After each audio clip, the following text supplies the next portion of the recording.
Tesla CEO Elon Musk మరోసారి ఆసక్తికర వ్యాఖ్యలు చేశారు. ప్రపంచంలో జనాభా పెరగాల్సిన అవసరం ఉందన్నారు. ఎవరికైతే సంతానం ఉందో వారు 3 పిల్లలను కనాలని ట్వీట్ చేశారు. సంతానం లేని వారి లోటును భర్తీ చేయాల్సిన అవసరం ఉందన్నారు. లేదంటే ప్రపంచంలో జనాభా తగ్గుదల జరుగుతుందన్నారు.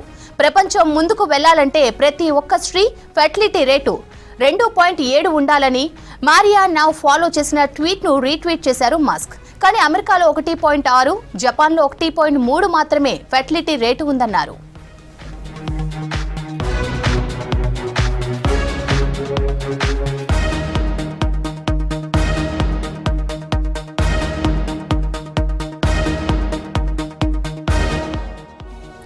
టెస్లా సీఈఓ ఎలాన్ మస్క్ మరోసారి ఆసక్తికర వ్యాఖ్యలు చేశారు. ప్రపంచంలో జనాభా పెరగాల్సిన అవసరం ఉందన్నారు.